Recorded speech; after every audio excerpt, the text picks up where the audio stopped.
चलो देखो बच्चों, इसके पिछले क्लास में हम लोग देखे थे स्ट्रक्चर ऑफ ग्रेफाइट और स्ट्रक्चर ऑफ डायमंड। अब हम लोग पढ़ेंगे type of solid on the basis of geometry of constituent particle.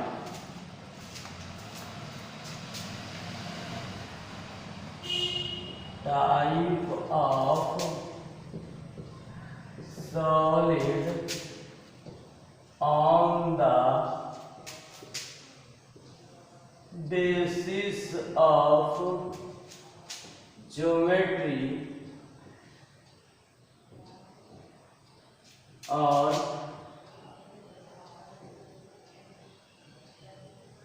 orientation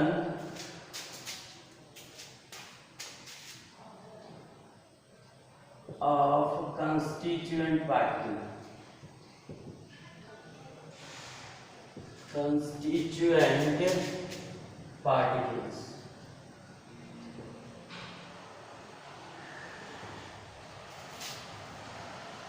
Type of solid on the basis of geometry oblique orientation of constituent particle. मतलब अभी कणों के ज्यामिति के आधार पर ठोस के प्रकार, या अभी कणों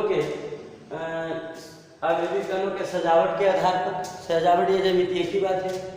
तो अवयवी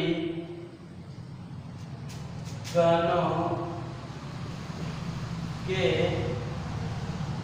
ज्यामिति के आधार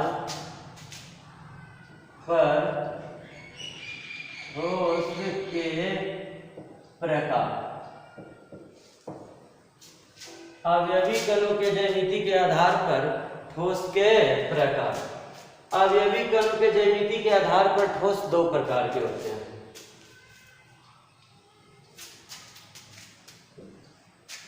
पहला क्रिस्टलाइन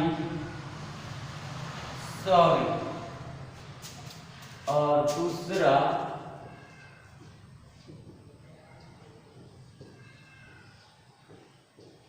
एमोर्फस सॉलिड।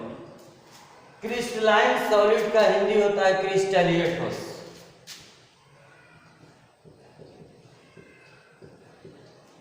क्रिस्टलीय ठोस और इसका हिंदी होता है अक्रिस्टलीय ठोस। इसको रवादार ठोस भी कहा जाता है, इसको बेरवादार ठोस। इसको और क्या कहा जाता है? क्रिस्टलीय ठोस को ही रवादार ठोस कहा जाता है। क्रिस्टलीय ठोस को क्या कहा जाता है? रवादार ठोस। अब अक्रिस्टलीय ठोस को क्या कहा जाता है? बेरवादार ठोस। तो इसको रवादार भी बोल सकते हैं, उसको बेरवादार ठोस भी कहा जाता है। क्लियर? अब हम लोग जानेंगे कि क्रिस्टलाइन सॉलिड है क्या।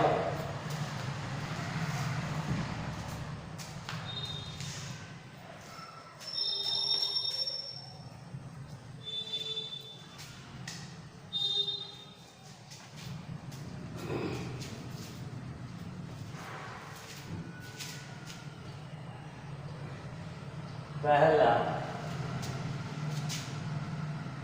क्रिस्टलाइन सॉलिड यानी क्रिस्टलीय ठोस।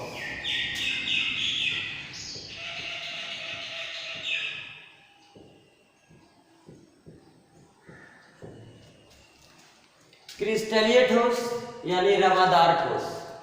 क्रिस्टलीय ठोस है क्या? वैसा ठोस पदार्थ जिसके अवयवी कण नियमित रूप से या नियमित क्रम में व्यवस्थित होता है, उसे क्रिस्टलीय ठोस कहा जाता है।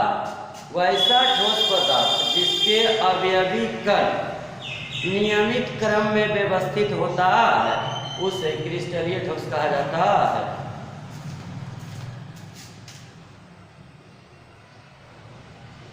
वैसा ठोस पदार्थ जिसके अवयवी कण नियमित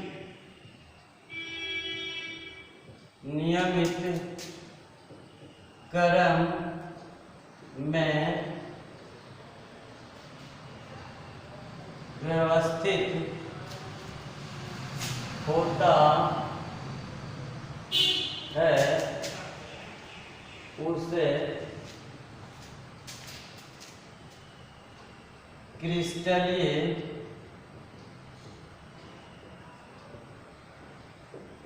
ठोस कहा जाता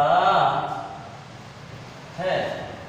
वैसा ठोस पदार्थ जिसके अवयवी कण नियमित क्रम में व्यवस्थित होता है। नियमित क्रम कहने के उसके बाद भी इसको और भी बोल सकता है कि इसके अवयवी कण जो है लॉन्ग रेंज में लॉन्ग रेंज में व्यवस्थित होता है। लॉन्ग रेंज कहने का मतलब हुआ, जैसे देखिए एग्जाम्पल के रूप में हम लोग देख लेंगे NaCl, KCl, ice, CaCO3, EtC। मतलब ऐसा ठोस पदार्थ जिसके अवयवी कण नियमित क्रम में व्यवस्थित होता है। नियमित क्रम कहने का मतलब और क्या होता है, जैसे NaCl का स्ट्रक्चर, तो NaCl, फिर Na, फिर Cl, Na पर प्लस Cl पर माइनस, Na पर प्लस Cl पर माइनस, फिर यहाँ Cl, फिर Na, फिर Cl, फिर Na, फिर यहाँ NaCl, NaCl, Cl, Na, Cl, Na। ये देखिए नियमित क्रम में हुआ। इसमें अवयवी कण जो है क्या है, नियमित क्रम में व्यवस्थित है। देखिए NaCl, NaCl, ये हुआ नियमित क्रम। मतलब अवयवी कण क्या होता है जिससे बनता है, तो ये पूरा NaCl को चीज बन रहा है Na और Cl से। तो देखिए इसमें अवयवी कण जो है नियमित क्रम से व्यवस्थित होता है। तो ये वैसा ठोस पदार्थ जिसके अवयवी कण नियमित क्रम में व्यवस्थित होता है उससे क्या कहा जाता है, क्रिस्टलीय ठोस पदार्थ कहा जाता है। जैसे NaCl, KCl, ice, CaCO3, EtC। इसमें अवयवी कण जो है लॉन्ग रेंज में व्यवस्थित होता है। लॉन्ग रेंज कहने का मतलब दीर्घ पारसी मतलब देखिए लंबा समय तक जो है कंटिन्यूटी के साथ रिपीट होता है। क्लियर, नाम से केवल पता है। क्रिस्टलीय को रवादार भी ठोस कहा जाता है। 2020 में पूछा है रवादार ठोस क्या है, तो वैसा ठोस पदार्थ जिसके अवयवी कण नियमित रूप से व्यवस्थित होता है उसे क्या कहा जाता है, क्रिस्टलीय ठोस पदार्थ कहा जाता है। क्लियर।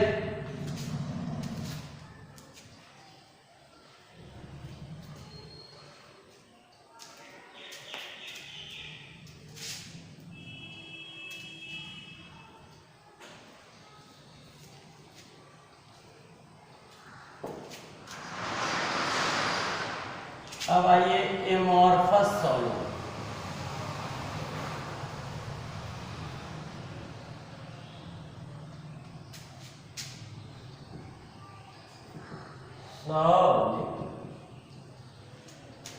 एमॉर्फस मतलब अक्रिस्टलीय ठोस। तो एमॉर्फस सॉलिड क्या होता है हम लोग जान लेते हैं। अक्रिस्टलीय ठोस, इसको बेरवादार ठोस भी कहा जाता है या सीडो सॉलिड भी कहा जाता है, छद्म ठोस।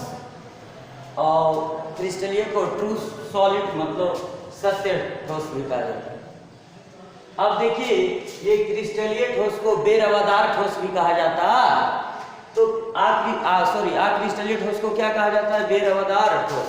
तो अब जानिए कि बेरवादार ठोस क्या है। तो ऐसा ठोस पदार्थ जिसके अवयवी कण नियमित रूप से व्यवस्थित नहीं होता है उसे क्या कहा जाता है, अक्रिस्टलीय ठोस पदार्थ कहा जाता है।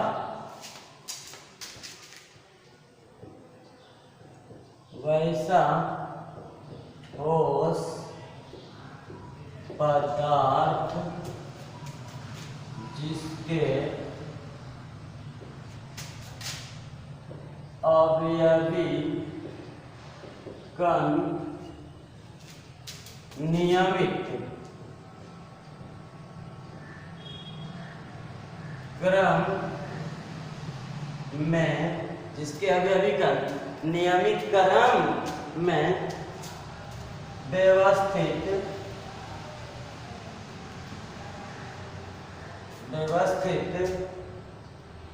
नहीं होता है उसे अक्रिस्टलीय ठोस कहा जाता है।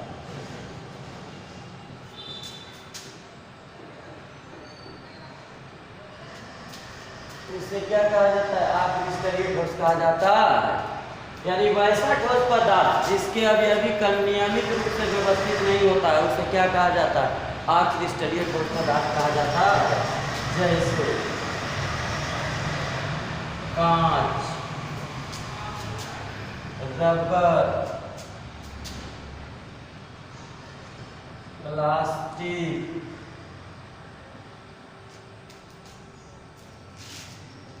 कांच, रबर, प्लास्टिक, प्रोटीन, etc। मतलब कांच हो गया, रबर हो गया, प्लास्टिक हो गया, प्रोटीन हो गया, ये सब जो है क्या है? अक्रिस्टलीय ठोस पदार्थ। मतलब इसका अवयवी कण जो है नियमित रूप से व्यवस्थित नहीं। देखते हैं कांच को जब फोड़ते हैं तो क्या नियमित फूटता है? नहीं, कहीं से भी फूट जाता है। इसका मतलब उसके अवयवी कण जो है नियमित रूप से व्यवस्थित नहीं होता। जैसे देखिए नियमित रूप से व्यवस्थित नहीं होना मतलब अनियमित व्यवस्थित होना। जैसे देखिए तो ये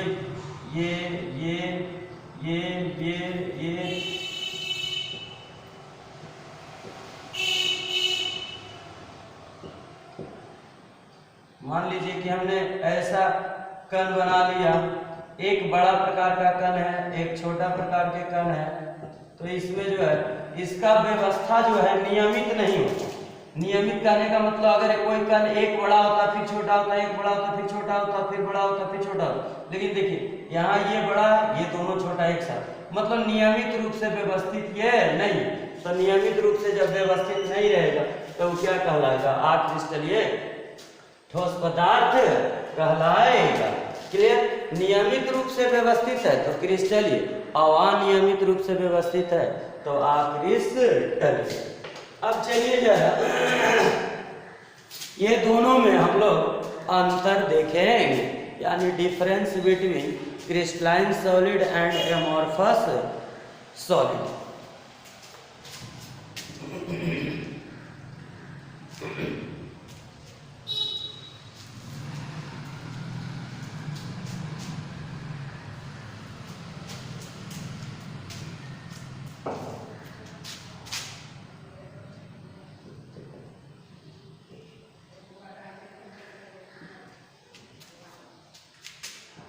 Difference between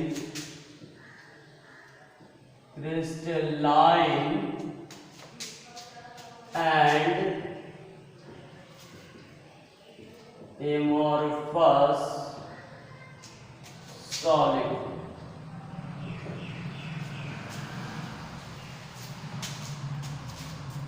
मतलब हुआ कि क्रिस्टलीय और अक्रिस्टलीय ठोस के बीच अंतर।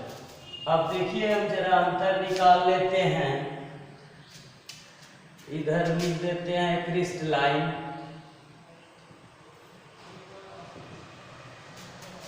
इधर एमॉर्फस।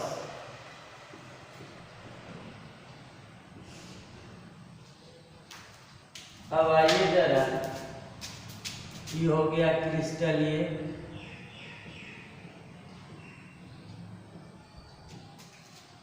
और ये हो गया अक्रिस्टलीय। चलिए पहला अंतर, इसमें अवयवी कण नियमित रूप से व्यवस्थित होते हैं। इसमें क्रिस्टलीय में क्या होते हैं? अवयवी कण नियमित रूप से व्यवस्थित होते हैं, इसमें अवयवी का नियमित रूप से व्यवस्थित नहीं होता। तो पहला डिफरेंस लिखेंगे, इसमें अवयवी कण नियमित क्रम में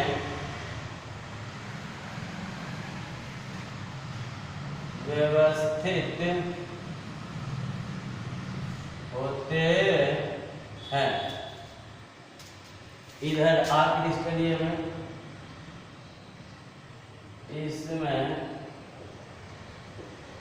अवयवी कण नियमित क्रम में व्यवस्थित नहीं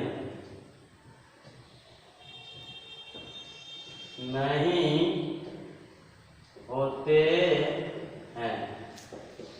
मतलब क्रिस्टलीय में अवयवी कण नियमित रूप से व्यवस्थित रहेगा, इसमें अवयवी कण नियमित रूप से व्यवस्थित नहीं रहेगी। दूसरा अंतर, क्रिस्टलीय ठोस को काटे जाने पर नियमित विदलन होता है, मतलब नियमित ज्यामिति में, मतलब फिक्स उसका आकार होता है। किसका? तो क्रिस्टलीय ठोस को काटे जाने पर, ठीक है, नियमित ज्यामिति में विदलन होता है। विदलन मतलब यह विभक्त होता, इसे काटे जाने पर, ठीक है, निश्चित ज्यामिति में विदलन नहीं होता, यानी विभक्त नहीं होता। तो हम दूसरा लिख सकते हैं कि इसे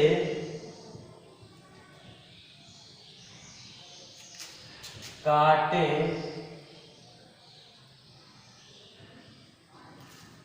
जाने पर नियमित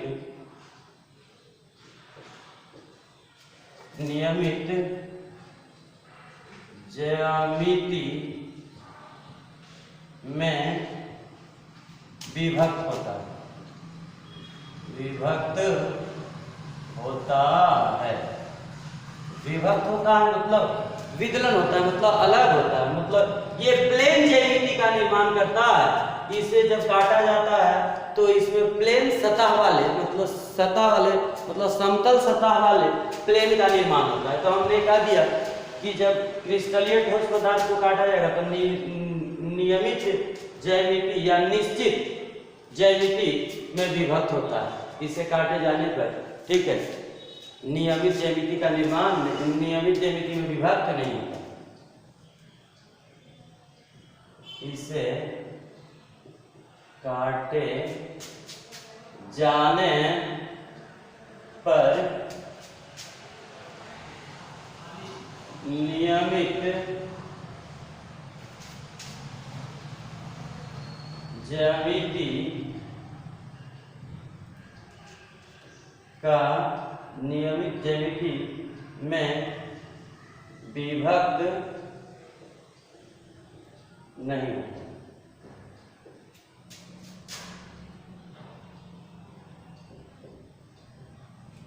क्लियर? क्रिस्टलीय ठोस को जब काटिएगा तो नियमित ज्यामिति में विभक्त होगा। अक्रिस्टलीय ठोस को जब काटिएगा तो क्या होगा? नियमित ज्यामिति में विभक्त नहीं होगा। जैसे कांच को आप काटिएगा तो वो जो है सो नियमित ज्यामिति नहीं देगा, लेकिन जो है क्रिस्टलीय रहेगा वो नियमित देगा।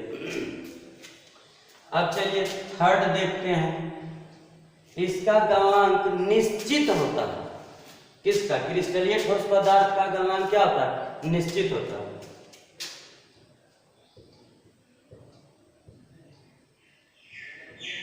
इसका गलनांक फिक्स्ड होता है। फिक्स्ड होता है मतलब नियत होता है, लेकिन इसका गलनांक नियत, इसका गलनांक प्रास में होता है। प्रास कहने का मतलब एक रेंज में होता है, जैसे इतना से इतना के बीच गल जाएगा, क्योंकि इसके अवयवी कण नियमित रूप से व्यवस्थित नहीं होते। और जब नियमित रूप से व्यवस्थित नहीं रहेगा तो उसका कोई फिक्स वैल्यू नहीं। जैसे हम लोग कपड़े खरीदने जाते हैं तो पूछता है दुकानदार की कितना रेंज के चाहिए, तो हम लोग बोलते हैं कि 1000 से 1500 के बीच चलेगा, तो ये एक रेंज हो गया, उसके बीच कुछ भी वो निकाल सकता। तो अक्रिस्टलीय ठोस पदार्थ का गलनांक जो होगा, ठीक है, इसका गलनांक फिक्स होता है। किसका? क्रिस्टलीय ठोस पदार्थ का गलनांक फिक्स होता है, लेकिन इसका कोई फिक्स नहीं, मतलब इसका परास में होता है, मतलब देख लीजिए एक रेंज में होता है। इसका गलनांक परास में होता है। परास कहने का मतलब रेंज, मतलब ये भी नहीं कह सकते हैं कि अनिश्चित, इसका निश्चित तो उसका अनिश्चित नहीं, उसका अनिश्चित नहीं होता, उसके रेंज में होता है। रेंज कहने का मतलब जब हम लोग कुछ खरीदने जाते हैं, बोलते हैं कितना रेंज के चाहिए, तो इतना से इतना, मतलब इतना के बीच में कुछ भी हो सकता है। क्लियर? तो ये इसका क्रिस्टलीय ठोस पदार्थ का गलनांक फिक्स होगा, उसका गलनांक परास में होगा। परास कहने का मतलब एक रेंज में होगा। चौथा, कूलिंग कर मतलब शीतलन वक्र। अब हम इसका देखेंगे शीतलन वक्र, कूलिंग।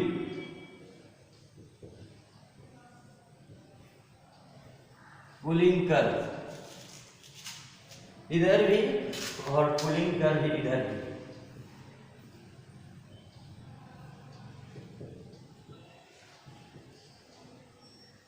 शीतलन वक्र, इसका हिंदी होता है शीतलन वक्र।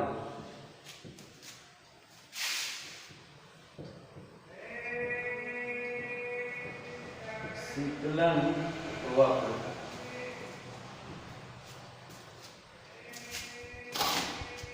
अब शीतलन वक्र है क्या? तो देखिए क्रिस्टलीय ठोस पदार्थ का शीतलन वक्र अलग होता है और अक्रिस्टलीय ठोस पदार्थ का शीतलन वक्र अलग होता है। जैसे आप देखो इसका कूलिंग कर्व खींचते हैं, इधर दे देते हैं तापमान, मतलब वाई एक्सिस के हम मानते हैं तापमान देते हैं, और इधर दे देते हैं हम समय। देखिए कूलिंग कर्व क्या होता है। अब यहां से देखिए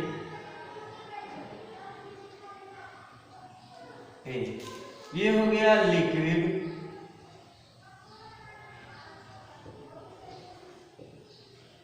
ये हो गया सॉलिड। मतलब इस लिक्विड को हम ठंडा कर रहे हैं, और लिक्विड को ठंडा करेंगे तो क्या बनेगा? सॉलिड बनेगा। तो अब जरा हम देखो कूलिंग कर रहे हैं तो देखते हैं, यहां पर देखिए ग्राफ इसका ऐसा आ गया, मतलब फिक्स हो गया। आखिर ऐसा क्यों? इस पोजीशन को कहा जाता है क्रिस्टलाइजेशन। क्रिस्टलाइजेशन यानी क्रिस्टलीकरण। देखिए होता क्या है यहां, ये ऐसा, इसका ग्राफ ऐसा आता है और इसका कूलिंग कर्व देखिए कैसा आएगा।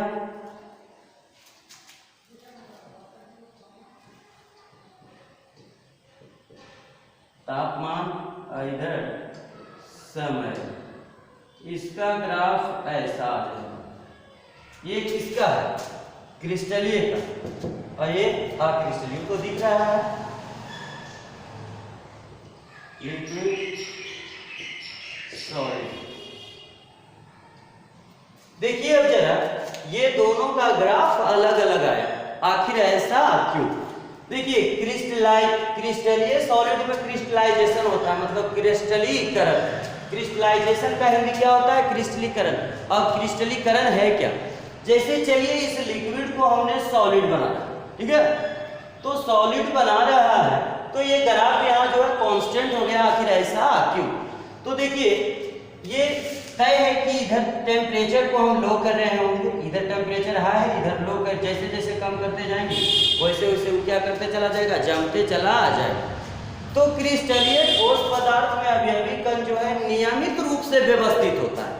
तो यहाँ देखिए इस लिक्विड से जैसे यहाँ सॉलिड में कन्वर्ट होना शुरू करता है, क्या करता है? सॉलिड में कन्वर्ट होना शुरू करता है। तो यहाँ जो है अवयवी कण जब तक वो जो है ये नियमित रूप में व्यवस्थित होता है। तो नियमित रूप में जब व्यवस्थित होना शुरू हो जाता है तो ये टेम्परेचर जो है यहाँ कांस्टेंट हो जाता है। जब तक वो ये रेंज ना हो जाए बिल्कुल, ठीक है, तब तक ये सॉलिड को फॉर्मेशन करेगा नहीं। तो यहाँ देखिए हीट हो गया कांस्टेंट। ये कांस्टेंट की हीट क्यों हुआ? क्योंकि इसमें अवयवी कण जो है वो नियमित रूप से व्यवस्थित होता है, और जब नियमित रूप से व्यवस्थित होगा तो इसमें ये जो हीट देख रहे हैं यहाँ हीट कांस्टेंट हो गया। ये प्रोसेस होता है क्रिस्टलीकरण। क्रिस्टलीकरण क्या है? तो किसी भी पदार्थ के विलयन को जब ठोस में बदलता है उस प्रक्रिया को क्या कहा जाता है? क्रिस्टलीकरण कहा जाता है। किसी भी पदार्थ के विलयन जब ठोस में परिवर्तन होता है उसे क्या कहा जाता है? क्रिस्टलीकरण कहा जाता है। तो देखिए यहाँ क्रिस्टलीकरण होता है तो अवयवी कण जो है नियमित रूप से व्यवस्थित होता है। नियमित रूप से व्यवस्थित होने में जितना ये समय कांस्टेंट हो गया, क्योंकि यहाँ पर कण जो है अरेंज होना शुरू हो जाता है नियमित रूप से। लेकिन इसमें ऐसा कुछ नहीं होता है, क्योंकि इसमें अवयवी कण जो है नियमित रूप से व्यवस्थित होता नहीं। ये जैसे धीरे धीरे टेम्परेचर घटाते जाइएगा वैसे वो जमते जाएगा, क्योंकि इसमें अवयवी कण जो है नियमित रूप से व्यवस्थित होता नहीं। क्लियर? तो हम लोग सीधा जान गए कूलिंग कर्व ऐसा आता है, मतलब शीतलन वक्र ऐसा आता है एमॉर्फस में, और क्रिस्टलाइन में ऐसा आता है। अब ये पचमा, ऐसे तो ढेर सारा डिफरेंस निकालेंगे, लेकिन पचमा डिफरेंस हम लिखते हैं कि क्रिस्टलाइन सॉलिड जो होता है एनआइसोट्रोपिक मतलब विषमदैशिक, और एमॉर्फस जो होता है आइसोट्रोपिक मतलब समदैशिक। तो विषमदैशिक और समदैशिक गुण भी हम लोग जान लेंगे।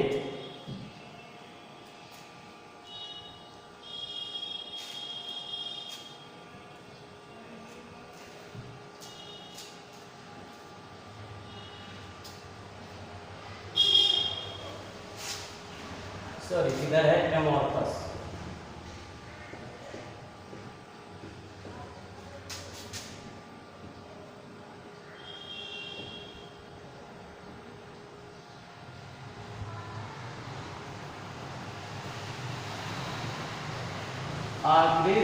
यही था। अब आइए जरा पचमा अंतर जो होता है ये होता है कि क्रिस्टलीय ठोस विषमदैशिक प्रकृति के होते हैं। विषमदैशिक मतलब एनआइसोट्रॉपिक। क्रिस्टलीय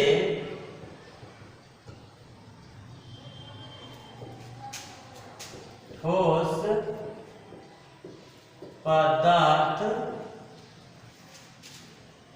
एंड आइसोट्रोपिक या अनआइसोट्रोपिक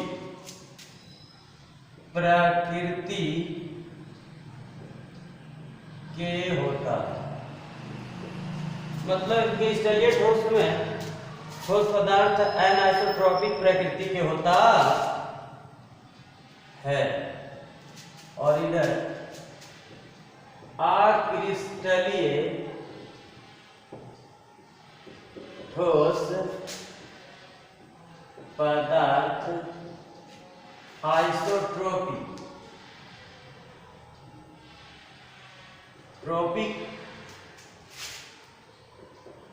प्रकृति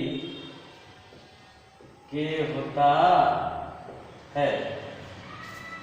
मतलब क्रिस्टलीय जो होता है आइसोट्रोपिक या आइसोट्रोपी भी लिखते हैं, आइसोट्रोपी भी लिख दीजिए, कोई दिक्कत नहीं। तो ये आइसोट्रोप, ये एनाइसोट्रोपी और ये आइसोट्रोपी, ये हुआ विषमदैशिक और ये हुआ समदैशिक। अब बात है कि विषमदैशिक और समदैशिक है क्या? तो देखिए वैसा ठोस पदार्थ जिसके भौतिक गुण अलग अलग दिशाओं में अलग अलग होता है उसे क्या कहा जाता है? विषमदैशिक। और वैसा ठोस पदार्थ जिसके भौतिक गुण सभी दिशाओं में समान होता है उसे आइसोट्रोपिक मतलब समदैशिक। क्लियर? देखिए फिर समझिए आप, विषम ये होता है विषमदैशिक, विषमदैशिक ये होता है समदैशिक। अब विषमदैशिक और समदैशिक है क्या? तो विषमदैशिक और समदैशिक विषमदैशिक प्रॉपर्टीज क्या है जरा सुनिए। तो वैसा ठोस पदार्थ मतलब किसी भी ठोस पदार्थ के मतलब अलग अलग डायरेक्शन में, ठीक है, भौतिक गुण अलग अलग होगा तो वो होगा विषमदैशिक। और वैसा ठोस पदार्थ जिसके सभी दिशों में भौतिक गुण क्या होगा, समान होगा, वो होगा समदैशिक। तो क्रिस्टलीय जो होता है वो समदैशिक होता है और क्रिस्टलीय जो होता है विषमदैशिक होता है। अब देखिए विषमदैशिक मतलब भौतिक गुण कहने का मतलब विद्युत चालकता, ऊष्मीय चालकता, अपवर्तनांक इत्यादि गुण जो है, मतलब वैसा ठोस पदार्थ जिसके भिन्न भिन्न दिशाओं में विद्युत चालकता, ऊष्मीय चालकता एवं अपवर्तनांक आदि गुण अलग अलग होता है, उसे विषमदैशिक प्रकृति के कहा जाता है। और वैसा ठोस पदार्थ जिसके सभी दिशा में विद्युत चालकता, ऊष्मीय चालकता एवं अपवर्तनांक समान होता है, उसे समदैशिक कहा जाता है। मतलब क्रिस्टलीय जो होता है अवयवीकरण नियमित रूप से व्यवस्थित नहीं होता है, तो उसके सभी डायरेक्शन में लगभग क्या होता है, ये सब प्रॉपर्टीज क्या होता है, सेम होता है। तो उसमें जो होता है समदैशिक और इसमें सेम नहीं होता, उसे क्या कहा जाता है, विषमदैशिक। तो चलिए हम आज देख लेंगे समदैशिक और विषमदैशिक। चलिए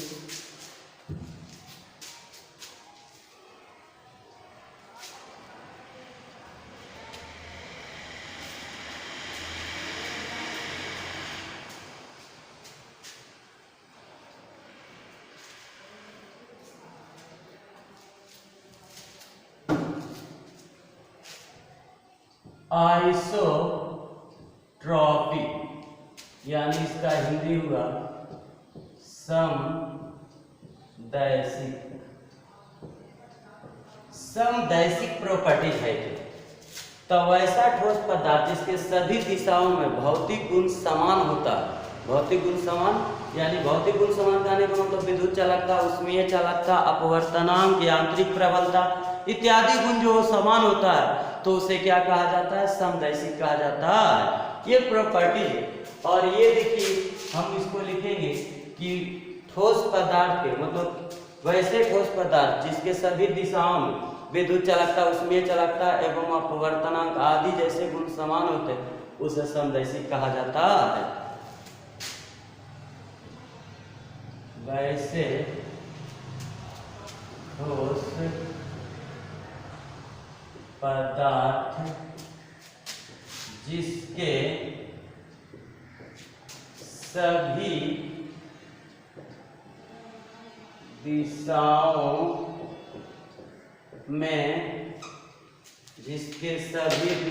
में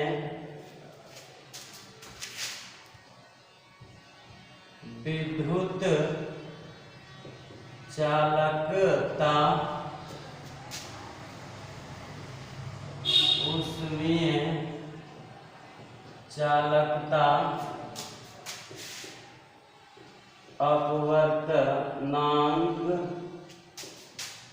आदि गुण समान होते हैं उसे समदैशिक कहा जाता है। समदैशिक कहा जाता है। क्लियर। वैसा ठोस पदार्थ जिसके सभी दिशाओं में विद्युत चालकता, ऊष्मीय चालकता, अपवर्तनांक आदि गुण समान होते हैं उसे क्या कहा जाता है, समदैशिक कहा जाता है। यानी और ये समान किसमें होता है, आक्रिस्टलीय में। तो आक्रिस्टलीय जो होता है आइसोट्रोपिक। अब आइए एनाइसोट्रोपिक।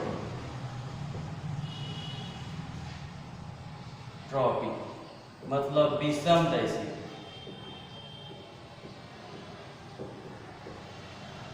तो विषमदैशिक क्या है, जस्ट इसका अपोजिट। वैसे ठोस पदार्थ जिसके सभी दिशाओं में विद्युत चालकता, ऊष्मीय चालकता, अपवर्तनांक आदि गुण समान नहीं होते हैं, मतलब डायरेक्शन बदलने पर जिसका ऊष्मीय चालकता, विद्युत चालकता, अपवर्तनांक गुण बदल जाता है वो हो जाता है विषमदैशिक। और जिसके सभी डायरेक्शन में समान होता है वो क्या होता है, समदैशिक। तो लिख देंगे वैसा ठोस पदार्थ जिसके सभी जिसके सभी दिशाओं में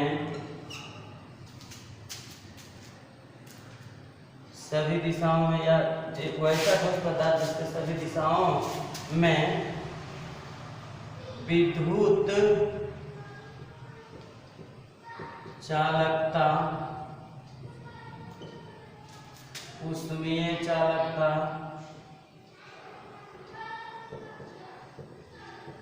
लगता, अपवर्तनांक,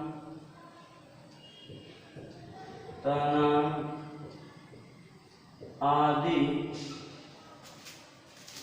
गुण अलग अलग होते हैं उसे विषमदैशिक कहा जाता है। विषमदैशिक कहा जाता है। क्लियर? कुछ नहीं, देखिए आइसोट्रोपी वैसे ठोस पदार्थ जिसके सभी दिशाओं में विद्युत चालकता, ऊष्मीय चालकता, अपवर्तनांक आदि गुण समान होते हैं उसे समदैशिक। वैसा ठोस पदार्थ जिसके सभी दिशाओं में विद्युत चालकता, ऊष्मीय चालकता, अपवर्तनांक गुण अलग अलग होते हैं उसे क्या कहा जाता है? विषमदैशिक।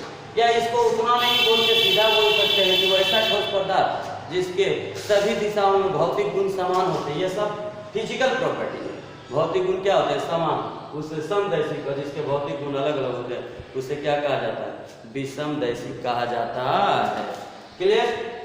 आज यही तक, इसके बाद फिर अगले क्लास में हम लोग मिलेंगे।